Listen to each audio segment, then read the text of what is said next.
Hello दोस्तों, स्वागत है आपका मेरे चैनल BSR स्टडी में। आपको इस चैनल पर जीव विज्ञान की क्लास फ्री में दी जा रही हैं, साथ में नोट्स भी फ्री दिए जाएंगे। चैप्टर 1 जीवों में जनन का पार्ट 1 है। अगर आप मेरे चैनल पर नहीं तो मेरे चैनल को सब्सक्राइब करना ना भूलें, मेरी वीडियो को लाइक और शेयर करना ना भूलें। जीवों में जनन, ठीक है। चैप्टर 1 है जीवों में जनन। जनन होता क्या है? जनन, ठीक है। हेडिंग नंबर 1, जीवों में जनन। तो जनन इसलिए मैंने सबसे पहले हेडिंग इसमें जननी बनाई है कि जनन होता क्या है।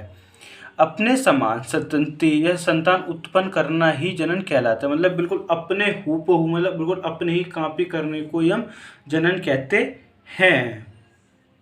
इसकी हेडिंग है लास्ट, मतलब जीवन काल, या हम इसे जीवन क्षमता भी बोल सकते हैं, या हम इसे जीवन अवधि भी बोल सकते हैं, ठीक है। लेकिन इंग्लिश में नाम इसका एक ही है, लाइफ स्पैन। जीव का जन्म से लेकर उसकी प्राकृतिक मृत्यु तक की अवधि या कलम काल को उस जीव का जीवन काल कहा जाता है। कुछ जीवों में जीवन काल निम्न है, जैसे मैंने अभी आपको बताया, जब इनका जन्म होता, जन्म से लेकर इनकी प्राकृतिक मृत्यु तक की, जो मतलब जो इनकी प्राकृतिक मृत्यु हुई है, जो उसके जो बीच का समय, ये जितने दिन जिए उसे हम जीवन काल या जीवन अवधि, हम इसे जीवन क्षमता बोलते हैं, ठीक है। उसे हम लाइफ स्पैन कहते हैं। जैसे हाथी का होता है आपका 65 से 70 वर्ष, ठीक है ना, वो 65 से 70 वर्ष ही जीता है। उसके बाद गुलाब का क्या होता है, 5 से 7 वर्ष होता है, ठीक है। कुत्ते का 20 से 25 वर्ष होता है। केले का 25 वर्ष होता है। गाय का 20 से 25 वर्ष होता है, ठीक है। घोड़े का 50 से 60 वर्ष जीवन होता है। मतलब ये इसकी एक जीवन क्षमता है, ये इसके एक ये जीवन काल है। अब जनन होता क्या? जनन की कई विधियाँ होती हैं, ठीक है ना। क्या जनन की कई विधियाँ होती है? नंबर जीवन जनन की विधियाँ जीवों में मुख्य रूप से जनन की 2 विधियाँ पाई जाती हैं। क्या 2 विधियाँ पाई जाती हैं? नंबर 1 अलैंगिक जनन और दूसरा लैंगिक जनन। ये होते क्या है? अब मैं आपको अगर इसे समझाऊं, जैसे लैंगिक जनन होता क्या है, इसमें कोई लिंगों का भेद नहीं होता, ठीक है ना। इसमें 2 लिंगों की कोई आवश्यकता नहीं होती है। जैसे कोई आपने घास देखी हो, तो आप एक और आपको बताऊं एग्जाम्पल है अमीबा। आपने अमीबा में भी देखा होगा, उसमें भी मतलब उसमें भी लिंगों का भेद नहीं होता, उसमें एक ही जनक होता। मतलब जिसमें एक ही जनक की आवश्यकता हो उसे ही हम लैंगिक जनन कहते हैं, जिसमें एक ही जनक की आवश्यकता हो। लैंगिक जनन में ये होता है जिसमें दो विपरीत लिंगों की आवश्यकता हो, उसे हम लैंगिक जनन कहते हैं। मतलब जैसे इसमें दो लिंग हुए और इससे जो संतान उत्पन्न होगी वो बिल्कुल अपने माँ बाप के मतलब हूबहू बिल्कुल नहीं होती, तो हम इसे लैंगिक जनन कहते हैं। लेकिन अलैंगिक जनन में जो मतलब एक ही, जिसमें लिंगों का भेद नहीं होता, जिसमें एक ही जनक की आवश्यकता होती है, वो बिल्कुल अपने जनक के हूबहू, मतलब बिल्कुल उसके नकल में, मतलब बिल्कुल उसकी एक कॉपी होती है। जैसे एग्जांपल अमीबा, आपने अमीबा को देखो, एक बड़े अमीबा हो तो फिर उससे एक नया मतलब छोटा अमीबा बनेगा ना, तो बिल्कुल वो हूबहू बिल्कुल उसके ही जैसा होगा, ये नहीं कि उसमें कोई अलग हो, ठीक है। अब हम स्टार्ट करते हैं अलैंगिक जनन। अलैंगिक जनन है क्या?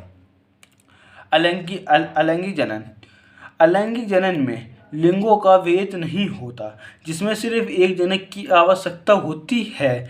इस जनक से उत्पन्न शिशु अपने जनक के समान होते हैं, जिन्हें क्लोन कहा जाता है। मतलब जो भी संतान हुई है अलैंगिक जनन में बिल्कुल अपने माँ बाप का हूबहू बिल्कुल नकल है, उसे हम क्लोन शब्द का उपयोग करते हैं, ठीक है। किस शब्द को उपयोग करते हैं वहाँ पर? हम वहाँ पर उसके लिए क्लोन शब्द का उपयोग करते हैं, जिन्हें हम क्लोन कहा जाता है। नंबर दूसरा है इसमें लैंगिक जनन, ठीक है। लैंगिक जनन में होता क्या है? इस जनन में 2 विपरीत जनकों, जैसे नर व मादा, की आवश्यकता होती है। इस जनन से उत्पन्न शिशु अपने जनक के समान नहीं होते, मतलब बिल्कुल अब जो जनक होता है उनके बिल्कुल समान नहीं होते, ठीक है। क्या बोला मैंने? इस इस जनन में 2 विपरीत जनकों, जैसे नर तथा मादा, की आवश्यकता होती है। इस जनन से उत्पन्न शिशु अपने जनन के समान नहीं होता है, ठीक है ना। इसे ही हम लैंगिक जनन कहते हैं। अब जनन का मतलब होता क्या, मतलब आप अगर नहीं समझोगे, जैसे नर और मादा जब सेक्स करते हैं तो उससे मतलब सेक्स को ही हम जनन कहते हैं। जैसे अब मतलब इसे जैसे मैं आपको थोड़ा ये एग्जांपल दे रहा हूँ, क्योंकि आपको मतलब 3-4 मतलब 4 चैप्टर तक पढ़ना ही पढ़ना पड़ेगा। नर मादा का जनन कैसे होता है, क्यों होता है, किस लिए होता है, इसलिए मैं आपको थोड़ा सा यहाँ पर बताऊँ, मतलब फुल डिटेल तो आ गए। जैसे नर से पहले बनता है नर युग्मक, ठीक है। मादा से बनता है मादा युग्मक। नर में होते हैं शुक्राणु, ठीक है। क्या होते हैं इसमें, शुक्राणु पाए जाते हैं नर के अंदर। मादा के अंदर अंडाणु होते हैं। जब मादा के अंदर अंडाणु होते हैं, जबकि शुक्राणु और अंडाणु मिलते हैं, तो यहाँ पर एक युग्मनज का निर्माण होता है, ठीक है। किसका निर्माण होता है, एक युग्मनज का निर्माण होता है। इस युग्मनज से हम इस युग्मनज को हम इसे इंग्लिश में हम इसे जाइगोट कहते हैं। क्या बोलते हैं, हम इसे जाइगोट बोलते हैं। इससे एक नए शिशु की उत्पत्ति हो जाती है। इसे ही हम लैंगिक जनन कहते हैं, ठीक है ना। अब मैं आपको इसे एक बार बता रहा हूँ। जैसे लैंगिक जनन होता है जिसमें एक ही जनक की आवश्यकता होती है, जिसमें लिंगों को कोई भेद नहीं होता और जो बिल्कुल अपने माँ बाप को बिल्कुल हु हो, उसे ही हम अलैंगिक जनन कहते हैं। लैंगिक जनन में जिसमें 2 लिंगों की आवश्यकता होती है और जो अपने माँ बाप के मतलब अपने शिशु के बिल्कुल समान नहीं होता है, और उसे हम लैंगिक जनन कहते हैं, जैसे अलैंगिक जनन, ठीक है। अलैंगिक जनन की विधियाँ, मतलब अलैंगिक जनन कितने प्रकार से हो सकता है उसके बारे में जानेंगे। इसका नंबर 1 पहले है द्वि विभाजन। द्वि विभाजन होता क्या है, जब एक जनक बीच में सिकुड़कर 2 भागों में बंट जाता है, अर्थात 2 संतान उत्पन्न करता है, तो उसी को द्वि विभाजन कहते हैं। जैसे उदाहरण अमीबा, युगलिना तथा सभी प्रोटोजोआ आदि, ठीक है ना। अब मैं आपको इसे चित्र के द्वारा समझाता हूँ ये कैसे कैसे होता है। ये द्वि विभाजन का एग्जाम्पल है। तो मुझ पर ड्राइंग तो इतनी अच्छी आती नहीं है कि मैं आपको एक अच्छी तरीके से समझा सकूँ। जैसे भी ड्राइंग आती है मैं आपको समझाता हूँ। ये एक अमीबा का चित्र है। अब इसमें होता क्या है द्वि विभाजन में, जैसे उसका एक एग्जाम्पल था अमीबा। ये स्टेप 1 है, ये है आपका अमीबा, ठीक है। ये आपकी कोशिका भित्ति होती है और ये आपका डीएनए होता है, ठीक है। डीएनए, अब डीएनए जब ये सेकंड प्रोसेस में पहुंचता है, तो यहाँ पर जो कि कोशिका मतलब ये अमीबा थोड़ा बीच में से सिकुड़ने लगता है, ठीक है। यहाँ पर ये डीएनए 2 हो जाते हैं, डीएनए 1 डीएनए 2, ठीक है। यहाँ पर 2 डीएनए हो जाते हैं 1-1 करके, ठीक है। ये 1-1 करके 2 डीएनए हो जाते हैं यहाँ पर। अब हम इसके बाद हम तीसरे स्टेप में जाते हैं। हम इसके तीसरे स्टेप में देखते हैं जाके। तो यहाँ पर जब तीसरे स्टेप में पहुँचते हैं, तो ये यहाँ पर बीच में और भी ज़्यादा सिकुड़ जाता है और डीएनए अपने अलग अलग भागों में हो जाते हैं। अब ऐसे ही इसमें स्टेप 4 है। स्टेप 4 में होता क्या है, स्टेप 4 में ये होता है कि ये मतलब जैसे ये बीच में ज़्यादा सिकुड़े थे, स्टेप 4 में बिल्कुल अलग अलग हो जाते हैं और ये 2 नए अमीबा बन जाते हैं और ये बिल्कुल अपने जनक के बिल्कुल समान ही होते हैं, ठीक है ना। हम इन्हें क्लोन कहते हैं। क्या कहते हैं, हम इन्हें क्लोन कहते हैं। जो मैं आपको 5-6 वीडियो पढ़ाऊँगा, इन्हें हम क्या बोलते हैं, हम इन्हें क्लोन कहते हैं, ठीक है। जैसे ये है आपका एक अमीबा, ठीक है। मैं आपको दिखा रहा हूँ। जैसे ये अमीबा जबकि सेकंड प्रोसेस में पहुँचते हैं तो ये हल्के से सिकुड़ जाते हैं। डीएनए यहाँ पर दो बन जाते हैं, जैसे आप नीचे देख रहे हैं डीएनए 2 बनने के बाद जबकि आप यहाँ पे जब तीसरे स्टेप में आते हैं तो इनमें हल्की सी सिकुड़न और हो जाती है, ठीक है। की वजह से इनमें से और सिकुड़न हो जाती है और डीएनए अलग अलग हो जाते हैं। जब स्टेप 4 में पहुँचते हैं तो ये दोनों डीएनए अलग हो मतलब दोनों अमीबा अलग हो जाते हैं और दोनों अमीबा की उत्पत्ति हो जाती है। इसे ही हम द्वि विभाजन कहते हैं। विधि है नंबर 2 बीजाणु जनन। बीजाणु जनन होता क्या है, इसमें जीव बीजाणु उत्पन्न करते हैं और वह बीजाणु अंकुरित होकर नया जीव उत्पन्न करता है। जैसे उदाहरण पेनिसिलिया या कॉन्ड्रिया, ठीक है। ये जो बीजाणु होते हैं वो बीजाणु अंकुरित होकर एक नया पौधा विकसित कर लेते हैं, उन्हें ही हम बीजाणु जनन कहते हैं। अब मैं इसे आपको चित्र के द्वारा समझा रहा हूँ। जैसे आप देख रहे होंगे मैं आपको चित्र बने हुए दिखा रहा हूँ। मैं आपको चित्र इसलिए बने हुए दिखा रहा हूँ क्योंकि ये वीडियो लंबी ना हो, वीडियो छोटी से छोटी बने। अगर मैं यहाँ पर चित्र बनाऊंगा तो ये वीडियो लंबी से लंबी वीडियो बनेगी, तो वो सही नहीं रहेगा। इसलिए मुझे वीडियो छोटी से छोटी वीडियो बनानी है, इसलिए मैं आपको चित्र बने हुए ही दिखा रहा हूँ। जैसे मैंने बीजाणु जनन में आपको पेनिसिलिया की कॉन्ट्री बताई थी, ये एक पेनिसिलिया का चित्र है। इसे आप हटाएं, पहले आप इतना ही देखें, ठीक है ना। ये एक पेनिसिलिया का चित्र है। इस पेनिसिलिया के चित्र में आप जो ऊपर को जो गोल गोल देख रहे हैं ग्रीन पेन से, ये होते हैं बीजाणु, ठीक है ना। ये आपको एक बीजाणु जनन की विधि बता रहा हूँ। तो ये होते हैं बीजाणु। ये हवा के द्वारा, एक किसी पक्षी के भी द्वारा यहाँ पर जाके मतलब ये ज़मीन पर गिर जाते हैं और यहाँ से एक मतलब बीजाणु अंकुरित होने लगते हैं। मतलब अंकुरित होना वो मतलब पनपने लगते हैं और वो बड़े होकर एक नया पौधा बना लेते हैं, ठीक है। क्या वो एक नया पौधा बना लेते हैं, इसे ही हम बीजाणु जनन कहते हैं। और ये स्टेप बाय स्टेप ये प्रोसेस चलता रहता है, इसे ही हम बीजाणु जनन कहते हैं। उदाहरण है इसका पेनिसिलिया की कॉन्ड्रिया। विधि है तीसरी मुकुलन। मुकुलन होता क्या, हम इसे इंग्लिश में बडिंग भी बोलते हैं, ठीक है ना। बडिंग होता क्या, जनक के शरीर से मुकुल बनता है और मुकुल जनक के शरीर से अलग होकर नया संतान बनाता है। उदाहरण जैसे हाइड्रा ईस्ट आदि, ठीक है क्या, हाइड्रा ईस्ट आदि।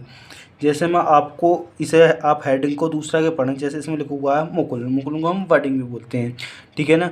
जनक के शरीर से मुकुल मतलब एक मुकुल छोटा सा हिस्सा होता है, मुकुल बनता है और मुकुल जनक के मतलब जो मुकुलन है उसके शरीर से अलग होकर एक नया संतान बना लेता है। जैसे उदाहरण हाइड्रा ईस्ट आदि।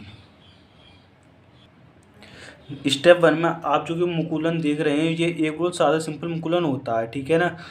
हम इसे मुकुल बोलते हैं, ठीक है क्या, हम इसे मुकुल बोलते हैं। जबकि अपने सेकंड स्टेप में पहुंचता है, तो सेकंड स्टेप में पहुंचने के बाद यहाँ पर ये मुकुल टूटने की कगार पर आ जाता है, मतलब यहाँ पर मुकुल टूटने लगता है। जब यहाँ पर हम तीसरे स्टेप में पहुंचते हैं, तीसरे स्टेप में जाने के बाद मुकुल अलग टूट जाता है, ठीक है क्या, मुकुल अलग हो जाता है तीसरे स्टेप में जाने के बाद।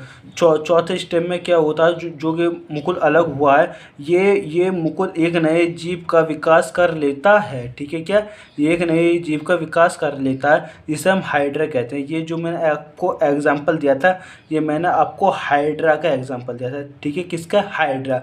वैसे तो इसका एग्जांपल एक ईस्ट भी होता है, ठीक है। जैसे अभी फिर मैं आपको दूसरा चित्र समझाऊँ, जैसे ये एक हाइड्रा का, कि हाइड्रा के चित्र में होता क्या है, जो यहाँ पर ये जो ये निकला हुआ हम इसे मुकुल बोलते हैं। ये मुकुल ये यहाँ पर मुकुल होता है, ठीक है। जबकि हम स्टेप 2 में पहुँचते तो ये मुकुल टूटने की मतलब टूट अलग होने की कगार पर होता है, ठीक है। जबकि जब हम तीसरे स्टेप में पहुँचते हैं तो मुकुल एक अलग हो जाता है, हाइड्रा से एक मुकुल अलग हो जाता है, मतलब ये छोटे हिस्से को हम मुकुल कहते हैं। जबकि अलग हो जाता है जब हम स्टेप 4 में पहुँचते हैं, ठीक है क्या। जब हम स्टेप 4 में पहुँचते हैं तो जो मुकुल है, मुकुल एक नए जीव का विकास कर लेता है। जो एक मुकुल निकला था वो एक नए जीव का विकास कर लेता है, जिसे हम हाइड्रा कहते हैं, ठीक है। क्या कहते हैं, इसे हम हाइड्रा कहते हैं। यही मुकुलन कहलाता है, इसे ही हम बडिंग कहते हैं। इसमें स्टेप है अलैंगिक जनन की जो विधियाँ थी। नंबर 4 खंडी भवन। खंडी भवन होता क्या है, खंडी भवन का अर्थ है खंड में टूटना। प्रत्येक खंड का नया जीव उत्पन्न हो जाता है, इस प्रक्रिया को खंडी भवन कहते हैं। जैसे अर्थात स्पाइरोगायरा यूलोथिक्स आदि, मतलब खंडी भवन ऐसा होता है, खंडी भवन के 10 हों 20 हों या 50 भाग हो जाए। जो 50 भाग हुए तो प्रत्येक भाग एक नए जीव का विकास कर लेता है, उसे ही हम खंडी भवन कहते हैं। अब मैं आपको इसे चित्र के द्वारा समझाता हूँ। ये एक स्पाइरोगायरा का चित्र होता है, ठीक है। ये एक स्पाइरोगायरा का पहले ये चित्र होता है, ये प्रोसेसिंग आपकी बाद में, पहले ये आपको पूरे एक स्पाइरोगायरा का चित्र होता है। जो ब्लैक लाइन है उसकी ब्लैक लाइन नहीं होती, ठीक है। जो मैंने इसमें तीर बना रखे हैं, ये मैंने आपको समझाने के लिए बना रखे हैं। मैंने आपको पहले ही बताया अगर मैं चित्र बनाऊँगा तो ये वीडियो बहुत लंबी हो जाएगी, इसलिए मैं चित्र पहले ही बना कर रखता हूँ। हाथ क्या जो ये वीडियो ज़्यादा से ज़्यादा लंबी ना हो, छोटी से छोटी ही वीडियो बने। अब इसमें होता क्या है, ये स्पाइरोगायरा में इसके 3 भाग होते हैं। मतलब भाग तो बहुत सारे होते हैं, मतलब अनगिनत भाग होते हैं इसके, लेकिन यहाँ पर मैंने आपको समझाने के लिए इसके 3 भाग बनाए। जैसे ये था आपका एक स्पाइरोगायरा, तो इसमें ये 3 भाग होते हैं अलग अलग, ठीक है ना। ये भाग अलग, ये भाग फर्स्ट कहलाता है, ये 2, ये 3। तो ये जो भाग होते हैं, जब ये भाग अलग होते हैं, मतलब ये स्टेप 1, ये स्टेप 2, ये स्टेप 3, तो ये अलग अलग पहुँच जाते हैं, मतलब इनके DNA भी अलग अलग हो जाते हैं। नहीं तो ये इसके DNA आपस में यूँ जुड़े हुए होते हैं, ठीक है क्या, इनके DNA आपस में जुड़े होते हैं। जब ये स्टेप 1 है तो ये अपने एक स्पाइरोगायरा अलग बनाएगा, नंबर 2 है तो ये भी अपने एक स्पाइरोगायरा एक अलग बना लेता है, ऐसे थर्ड में ये भी अपने एक स्पाइरोगायरा अलग बना लेता है, ठीक है। ये एक अपना स्पाइरोगायरा अलग बना लेता है, इसे ही हम खंडी भवन कहते हैं। मतलब एक जो स्पाइरोगायरा है, एक वो कई खंडों में टूट जाए। आपने देखा यहाँ पर 3 खंडों में टूटा, जब वो 3 खंडों में टूटा, 3 खंडों में टूटने के बाद वो 3 ही नए स्पाइरोगायरा बना रहा है, तो इसे ही हम क्या बोलते हैं, हम इसे ही खंडी भवन कहते हैं। नंबर 5 है पुनरुद्ध भवन। पुनरुद्ध भवन होता क्या है? वह प्रक्रिया जिसमें जीवों के कटे हुए भाग नए जीव उत्पन्न करते हैं और उसे पुनरुद्ध भवन कहते हैं। जैसे उदाहरण पेनिसिलिया, अमीबा, हाइड्रा स्पंज आदि भतीरी चीज़ें होती हैं। जैसे आपने छिपकली देखी होगी, उसमें छिपकली का अगर पूँछ कट जाए तो छिपकली की पूँछ में क्या होता है, वो छिपकली की पूँछ दोबारा आने लगती है, किसके द्वारा, पुनरुद्ध भवन के द्वारा, उसे हम पुनरुद्ध भवन कहते हैं। लेकिन जो छपकली होती है, छपकली के पूरे शरीर में पुनरुद्ध भवन नहीं होता है। क्या? छपकली के पूरे शरीर में पुनरुद्ध भवन नहीं होता है, तो मतलब उसकी बस पूँछ में पुनरुद्ध भवन होता है, तो इसलिए उसकी पूँछ आती है। जैसे अब यहाँ पर जो पुनरुद्ध भवन है, पुनरुद्ध भवन सबसे ज़्यादा होता है पेनिसिलिया में। इसका सबसे मोस्ट एग्जाम्पल है पेनिसिलिया, ठीक है क्या, आप इसे याद रखना ध्यान से। पेनिसिलिया जो कि पेनिसिलिया होता है, इसके अगर 20, 50, 100 या 60 भी टुकड़े हो जाएं, तो ये मतलब जो 60 टुकड़े होंगे वो नए 7 पेनिसिलिया उत्पन्न कर लेते हैं,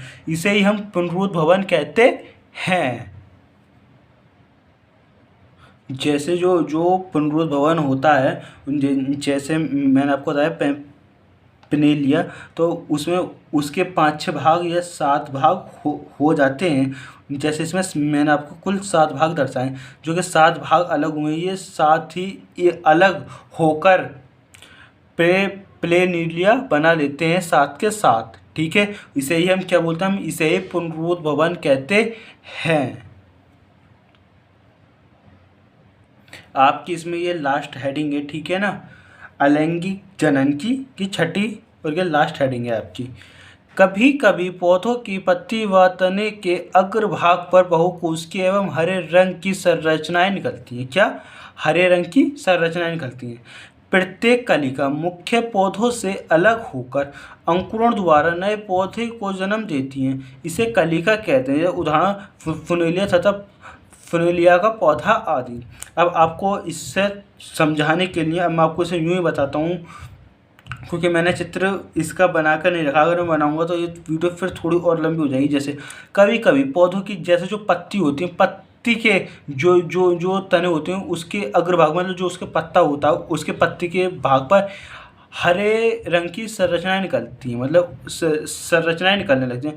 और उसके अंदर पता है क्या होता है, प्रत्येक कलिका मुख्य पौधे से अलग होकर, मतलब जो पौधा है वो ज़मीन पर टूटकर गिर जाता है, और गिरने के बाद मतलब वो अंकुरण होने लगता है उसका, मतलब वो ज़मीन पर गिरकर अंकुरण उसका चालू हो जाता है।